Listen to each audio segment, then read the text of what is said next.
and welcome to this episode of the Skift Meetings podcast, the podcast for curious event professionals embracing the future of business events. My name is Andrea Doyle, and I am the executive editor of Skift Meetings.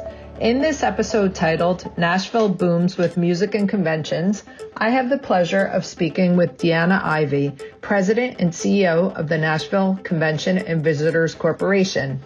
We discuss some great topics, including the importance of branding, how Deana is no stranger to producing mega events, how influencers can help a destination, and how Nashville is a city that plays big. I hope you enjoy listening to this conversation, and I invite you to check out other episodes of the Skift Meetings podcast with tips and insights from today's most influential event professionals. You can find all the episodes on our website or by subscribing through your favorite podcast service.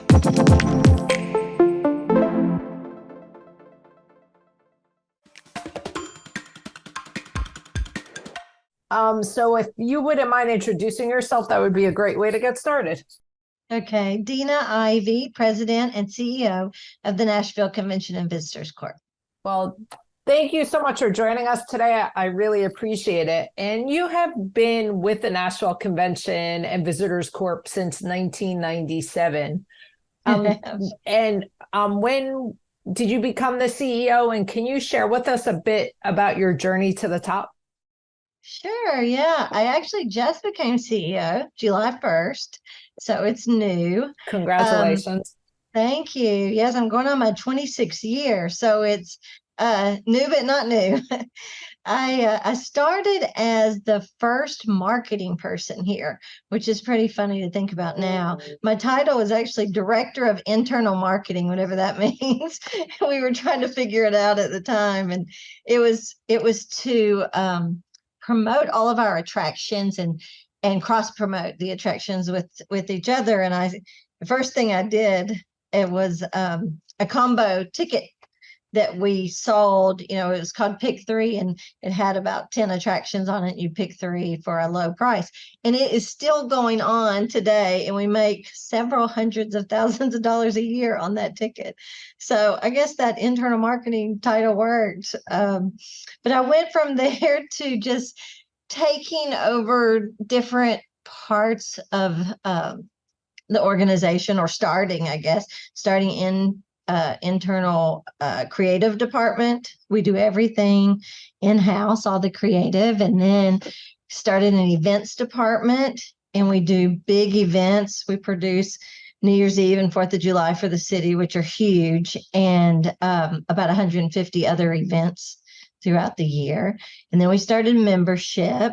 So I just kept either adding on or taking on different responsibilities, and ended up becoming the CMO for most of the time, and with a department of almost 50 people in marketing, because marketing covered everything that sales didn't, basically.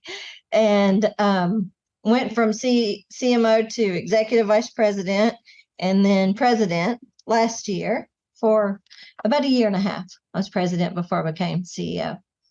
Wow, that's great. And you said, so you helped plan events, New Year's Eve and 4th of July celebrations being 2 of them. So you really have understanding of what goes into planning an event. So yes, big events. I mean, they draw about 300,000 people a year, and like 4th of July, it's live music all day and night, and then the largest fireworks show in the country, and it's on television, so it's huge. And then New Year's Eve has now become a CBS special just on Nashville, and it's 5 hours. So we're going into our 3rd year of that. So we've grown those events to be really successful and great visitor generating events. And would you attribute those events to some of the success Nashville has had, because it really does put Nashville in the spotlight? Oh, yeah, absolutely. I mean, the PR from them is huge. Word of mouth, of course, because people, they get here and they start posting about it. The talent that we have, they're locals. We always say they're local talent, but, they're national celebrities too. We're fortunate that way. that the music that we have here is well known. But yeah, it's really helped. It's helped. I mean, we sell about from 25,000 to 30,000 hotel rooms for each event. So they're big generators for us. Visitor spend is pretty high. And you mentioned the local talent who are a national celebrity. So they almost become influencers for Nashville, don't they? They do. Yeah, we always laugh. People will say, we need to hire some influencers.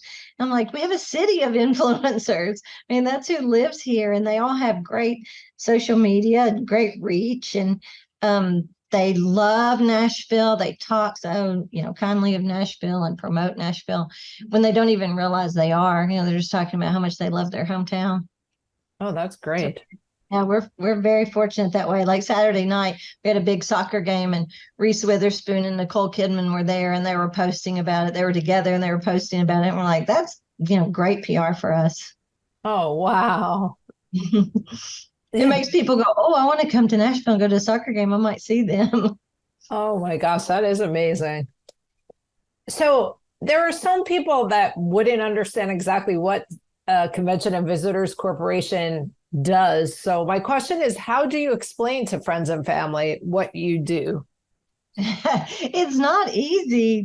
People don't really get it if you're not in the industry. Like even my son is sometimes he will say, Mom, what do you do? I mean, sometimes you're producing a documentary and sometimes you're doing a big, fireworks event, and sometimes you're talking to the police about, things going on in the city. It's like, I don't understand what your job is. I'm like, well, that's it, a little bit of everything. So, in a nutshell, we always say we are the kind of the ad agency for the city. So we promote the city, everything sales and marketing to do with Nashville. It comes out of our organization. So we book conventions, we attract leisure visitors, do all the advertising, all the marketing, kind of the keepers of the Music City brand. Okay. And the Music City brand is such a success story. I was hoping you could touch upon that. Yeah, the brand, we started in about 2004. We did a strategic plan where we had about 150 business leaders involved. And a lot of things had happened in Nashville. Like our biggest attraction had closed. It was Opryland theme park, and it had closed. And the honky tonks were starting to attract visitors. So we were kind of in this space where we didn't really know how to promote the city or, what we're known for. And we don't have beaches, we don't have mountains, we don't have the casinos, we don't have all those things that attract visitors. So we went through this strategic plan, and one of the tracks was branding. And as we were going through it, we talked about, what is Nashville really known for? Because when you're doing destination marketing, you have to think about what makes you different, what's your differentiator. And music is what we're known for. And as we were digging into the history, we had a historian, actually a local historian, write our brand story for us. And it's very, it goes very deep, and it goes back to the 1800s when the Fifth Jubilee Singers out of the historic Black University, they were the first to export music from Nashville, and they went around the world, and they were raising money for the school, and they would go out and sing. And that was kind of the first thing out of here. And the legend has it that the Queen of England, they sang for her. She said, "Oh, you're from that Music City." So that's a legend, but we go by it. And as we were writing our story, we just kept finding more and more great nuggets. And so we just put a stake in the ground that we are Music City. Not only do we have the history, but we have the music business here. We have the talent that lives here. Like we have more recording studios, more publishing houses, all those things that make up a great Music City. And just started branding ourselves that way, promoting ourselves that way. And it's been 20 years and we're still doing it. And it's really what makes us stand out. Wow, that's amazing. And so, Nashville is one of the top meetings destinations in North America. Do you attribute that image and the fact that it's a destination people want to visit to that? Yeah, I think it's a combination. Um, you like to have meetings in places that people want to go, I believe. And because your delegates will show up, they will want to attend the meeting if it's in a good destination. And Nashville's a great visitor destination, but we're also really fortunate to have two options for big conventions. So you have Gaylord, which is more of a resort, everything's under one roof. A lot of planners, a lot of attendees love that. And now in the last 10 years, we have our urban center, which is Music City Center, beautiful building downtown, close to everything, walking distance. So having those two great options has really helped elevate us to CVent named us the second meetings destination in the country this year, which was amazing. We've been sixth, then we were fifth, and now we're number two, which is incredible. Wow. And was the new center a game changer? Absolutely. Absolutely. It's a game changer. And all the hotel development around it, it's all popped up because of the center. A lot of the new great chef-driven restaurants have popped up because of the center. A lot of development. So it's been a game changer for sure. Helped us attract more conventions, not just there, but also to Gaylord. A lot will go and rotate, go to one and then they'll go to the other a couple of years later. So that's been good for us too. So, you just became CEO and you're one of a few women who head up a CVB. Why do you feel women are still underrepresented in the C-suite? I hope that going forward, more women will have a seat at the table. It's one of those things that when we stop having to ask or answer that question, it will be like, okay, we finally made it, because It's still a question. It's still like a great thing. I mean, it'll always be a great thing for have women leading organizations, but you just hate it that that's still, a question. And if our organization is any indication, I have 8 direct reports and 6 are women. And I love that. They're great and they get things done. So you have received the National Business Journal Women in Music Award and the Women in Business Award by Nashville Lifestyle, to name just 2. What do these recognitions mean to you? They mean a lot. And, music being our brand, it shows that tourism and music are linked together. And I feel like getting that award, it shows we've done a really good job of using music and using the music industry and all the things here to help promote tourism. I never thought I would have, this kind of career and be able to promote this vibrant city. I always thought I'd be an entertainment lawyer. So in some ways it's kind of come full circle, because I'm promoting and working with the entertainment industry. And it's been great to have a city like this to, be with the CVB and be able to promote it and just all the wonderful things with music. So yeah, that award means a lot. And then the Women in Music Award, the Women in Business Award, it's also a validation that the hospitality industry is a driving force in Nashville. It used to be like the music industry and the business community and then tourism. And now it's all one. I mean, we're all business community. We're all basically all tourism too. They just don't realize it sometimes. How long have you lived in Nashville? 25 years, going on 26 years. I came for the job. Wow. And you were with the CVB? Yes, in Gatlinburg, Tennessee, which is the Smoky Mountains, one of the most visited national park in the country. So a lot of visitors. Actually, when I came here, Gatlinburg had more visitors than Nashville. Wow. And I did tourism marketing up there and then ended up running the Chamber of Commerce up there. And is that where you're from originally? No, I'm from Kentucky originally, but not too far from here. I spent every summer in Nashville, had family here, and would come down and actually spent time at the Opryland theme park, the one that ended up closing. And it closed 6 months after I came here for the job. and being in tourism marketing, I'm like, okay, wait, what just happened? Our biggest attraction just closed. And that's what I came to help promote. So that was interesting. Oh my gosh. What attributes and or qualities have you developed that have helped you become successful? I think courage is a big one. You have to have courage to lead. You have to have courage to put yourself out there. Um, that's a big one. Listening is huge. I think you can't lead people if you don't listen and pay attention to what they need and what they're looking for. So both of those things. How And many are oh, you get better over time with experience. how many are on your team? Close to 90. Okay.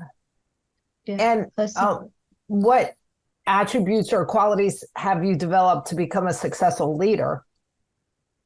I mean, I'd say the same things, Okay. courage, being a good listener, being attentive, having good intuition. I think you have to have really good intuition and kind of anticipate things and address things before they happen. What is the one thing people would be surprised to learn about you?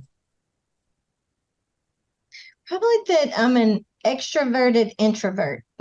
I can be a little bit shy at sometimes, or maybe more, to myself at times, a little more private, but very outgoing at the same time. Oh, that's a great combo. Thank you. Is there anyone who mentored you early in your career or helped you to become the type of leader that you have become? And also, I was curious, who's had the biggest influence on your life? So let's see, a couple things. Mentor would be my very first job out of college. The highest ranking official was the city manager. It was a female, and she was great. She was nice as could be, but tough as nails. I should say is. She's still there. And she included me and respected me way more than I deserved because I just started. I was green, didn't know anything.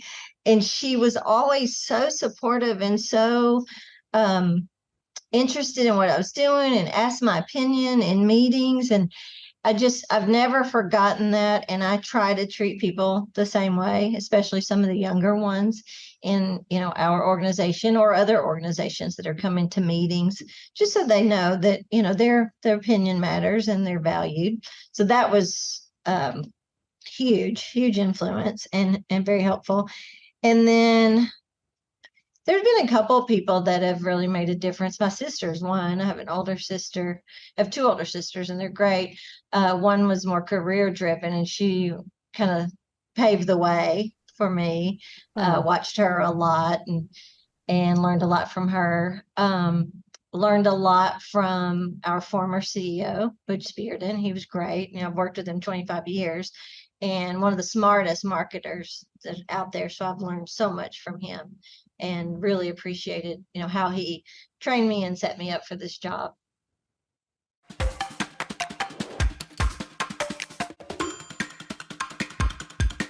So there's so many destinations that look to Nashville as a way to do it.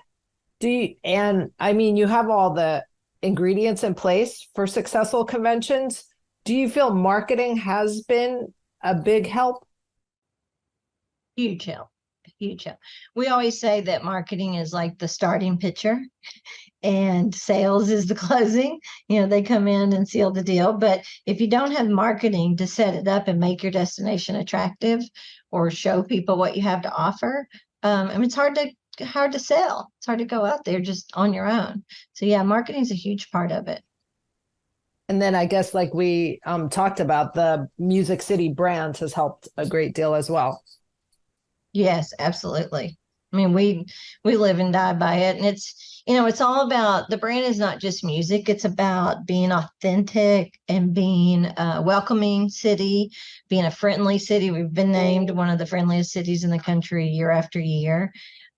All those things are part of the brand. I mean, in our brand promise, we say, we're unique, we're friendly, we're unpretentious.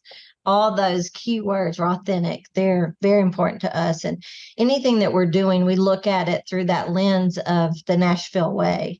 I mean, we can have a host of events, but if they're just any event that can go to any city, you cover up the logo and it's the same, that doesn't mean anything. But if you can do it where it's the Nashville way, and we always try to put our stamp on it. Oh, that's great. What's new in Nashville for groups?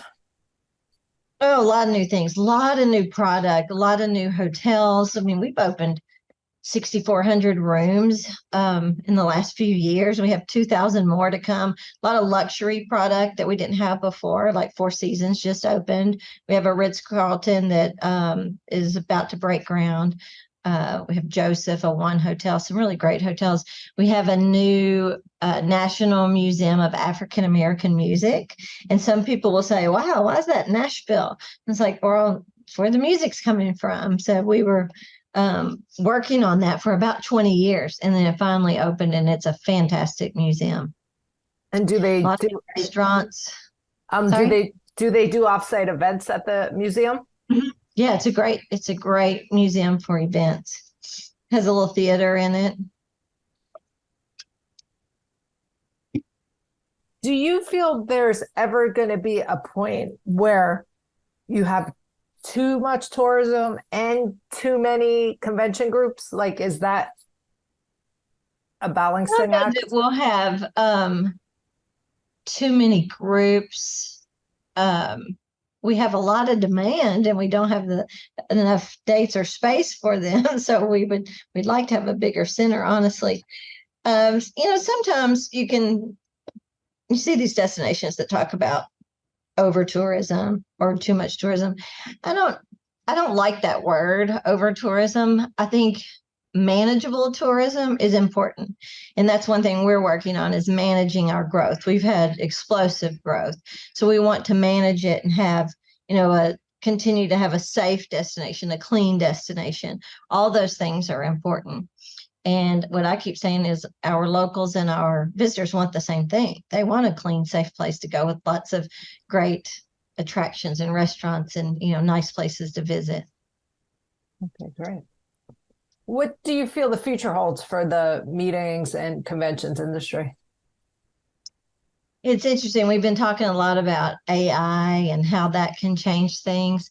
I was just at US Travel, and one of the guys that spoke, he talked about how AI is important, and it's if you're not on board, you're going to be behind. So you have to embrace it, but you're the captain of the ship. Like, AI can help, but you don't want it to take the place of, say you're checking in a hotel. You still want a friendly person, a friendly face. You don't want it to take over. It can help. You can have an app, you can check in online, but you still want to have the people in the lobbies to welcome people and, things like that. So I think we have to be careful as an industry not to, make everything where it's automated. Right. We don't want to lose that personal touch. And that's why face-to-face becomes even more important.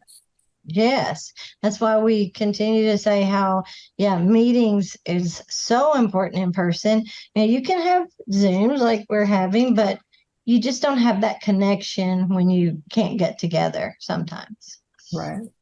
And I think we're seeing that too with the conventions returning, and the attendance is strong, and people are longing for that. Is your convention business back? Yes, it is. And it's very healthy. Oh, great. So it seems Nashville has always aimed bigger and better.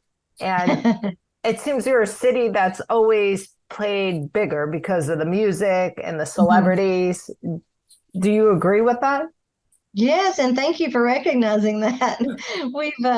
We've always strived to be in, a top tier destination, or a play with the A destinations. We're not as big, but we're as fierce and scrappy, I guess we should say. Nashville's always worked really hard to, deliver and under promise and over deliver. That's our strategy, and it's worked for us. And I guess it was the icing on the cake being named number 2 by Cvent. Absolutely. It's like, okay, this is fantastic. Now, how do we get to number 1? We're very competitive that way. Have you learned a little bit more about the events industry by planning events in your role in the marketing? Oh, yes, absolutely. You think about all the things that go into events. I mean, there's so many elements, so many details, how important it is. So when you're thinking about a convention, you want to make the meeting planner's job easier than it is, because it's not an easy job at all.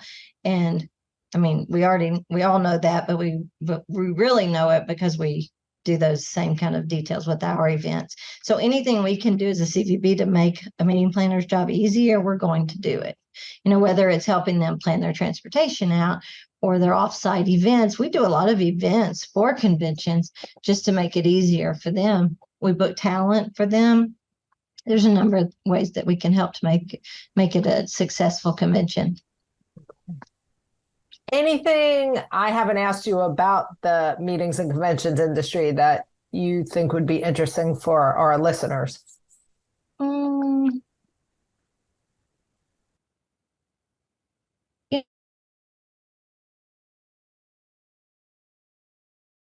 The things that, one, make it easier for you, like I said, the CVBs, but also the experiences. What can your delegates do when they're not meeting that are different and fun, and not just going to a few attractions, but what can the attractions do to give you that special experience?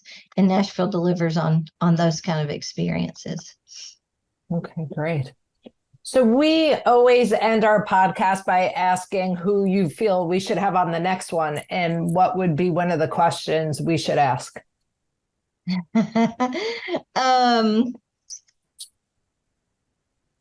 Wow. If I could choose anybody, of course I'd choose a Nashvilleian, and I would choose Dolly Parton. If you could get Dolly Parton, she's amazing. I mean, she writes and she sings and she performs, but she is a businesswoman. She has an empire, and she is so smart, and she has the best sense of humor, and she fools people. By the way she looks, people won't take her serious. And she is a very, very good businesswoman. So she'd be an interesting interview. Wow. And what would be one of the questions I should ask her? Oh, wow. How does she decide which business deals to do? Because everything is presented to her. You can imagine. I mean, people are coming after her for everything. So how does she discern, which ones she takes on and invests in? That would be great. So let's try to make that happen. Let's set it up. Great. That would be awesome. Well, this has been so much fun. I really appreciate your time. Thank you. I enjoyed it. I appreciate it too. Perfect. Thank you so much. Yeah. Bye-bye.